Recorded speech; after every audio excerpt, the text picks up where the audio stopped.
Hey guys, before we get started with today's video, I wanted to plug a little series that I got started that I'm really excited about. I have 2 videos out so far. Okay, so I have one video that's just applications you should have on your desktop. It starts out, hey, I just built my computer, what should I have downloaded? And show you guys some of the cool things that are out there available to you just all for free.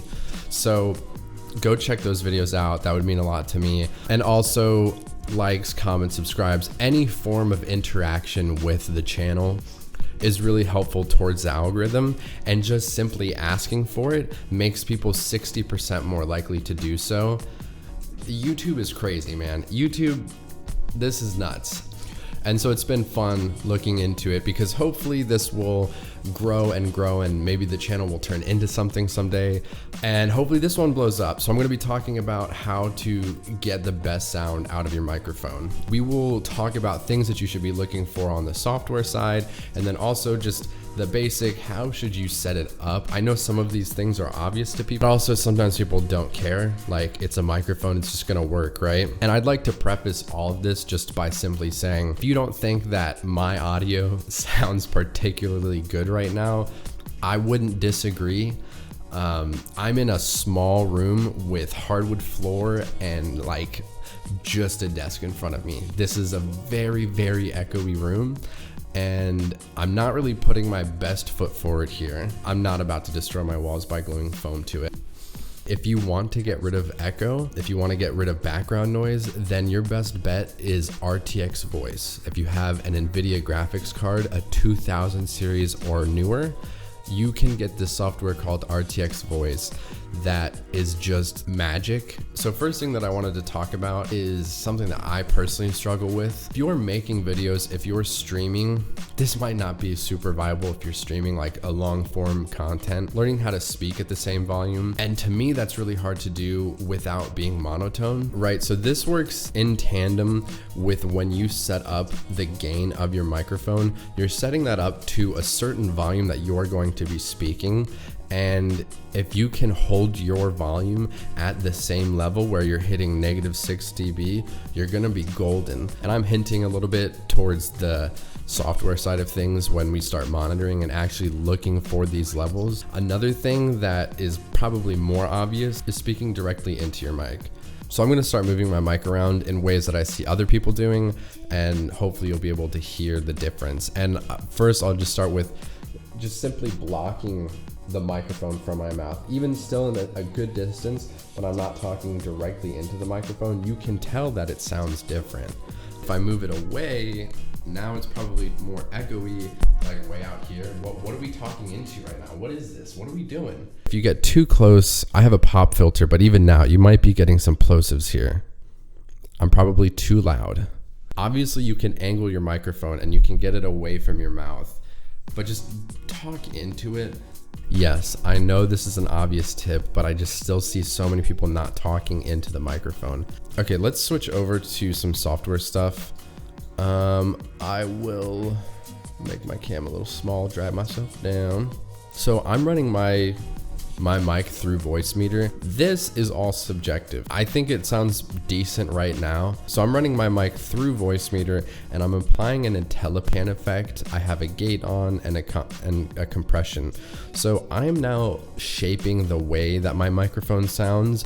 This is a really cool effect that I think can help a lot of microphones. It's really easy to get crazy with this effect and add too much low end, sound too bassy and distorted.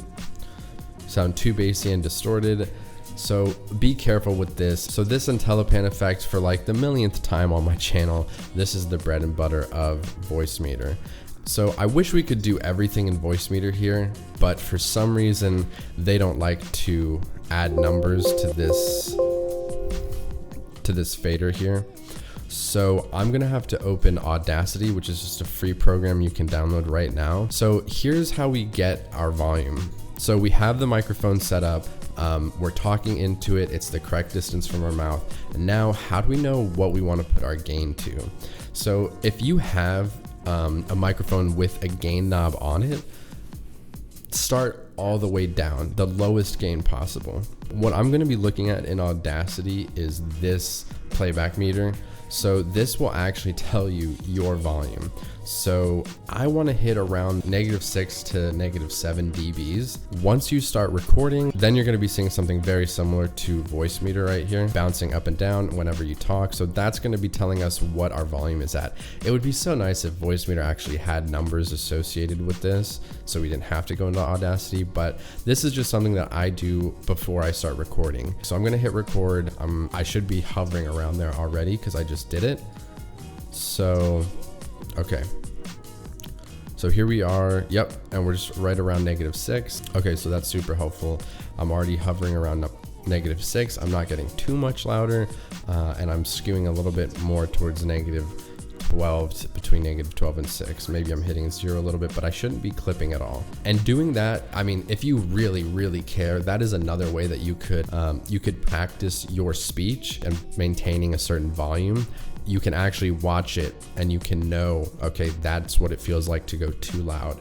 So it's really great being able to monitor yourself here. Now, if your gain is all the way down and it's still too loud in Audacity, then I would try moving your mic away from your mouth, and also probably talking softer, and vice versa. If your gain is all the way up and it's still too quiet, then you can go into Voicemeeter and you can drag this fader up to -12 to boost your volume. So you have a couple of options to play with your sound here. When you want to actually hear yourself, you can go into the settings, advanced audio properties, and here you can monitor yourself, which is super helpful. Like I said at the start of the video, this is kind of crazy. My microphone that you're hearing me right now, it skews so far right. This on top of Voicemeeter, my pan, like, this is what I have to do to get myself sounding dead center, which I just think is kind of interesting. So I have my balance this far left as well in OBS, and hopefully I sound center. You could raise your volume, which is kind of helpful. Again, I like doing that in Voicemeeter more. And now if you want to listen to yourself, we can click the audio monitoring, and now you can do monitor and output. And before you start recording, do that, listen to yourself at like a normal volume on your headphones that you would listen to YouTube videos at, and just see how you sound. And that's another good way of actually seeing how you sound. And that's pretty much it for how I work on my audio and make sure everything sounds good before I start recording or streaming or hop into Discord. It's kind of just a set it and forget it type thing. Your settings aren't gonna just magically change on you. At the very most, your microphone might just inch a little bit closer or a little bit further away, and it's not, you know, not the end of the world if it's too far away. I like it maybe a fist's length, maybe two fists. Before I end the video, I want to plug my Discord, dude. We just hit, yo, check this out. We just hit 1140 members. That's crazy. I got an invite for you guys. Top link in the description. Come join my Discord, come hang out. If you have any questions, I'm there to help you. And like I said at the start, like, comment, and subscribe. Any form of interaction with the channel is super helpful towards getting us in the algorithm. You guys could follow me on Twitter as well, at HookWTF. Also, I want to give a shout out to Strawbaby, who created a logo for the channel, which is super cool. Shout out to her. I'll put her links in the description as well. And that's it, man. Stay bussin'. Text when you get home. Love you.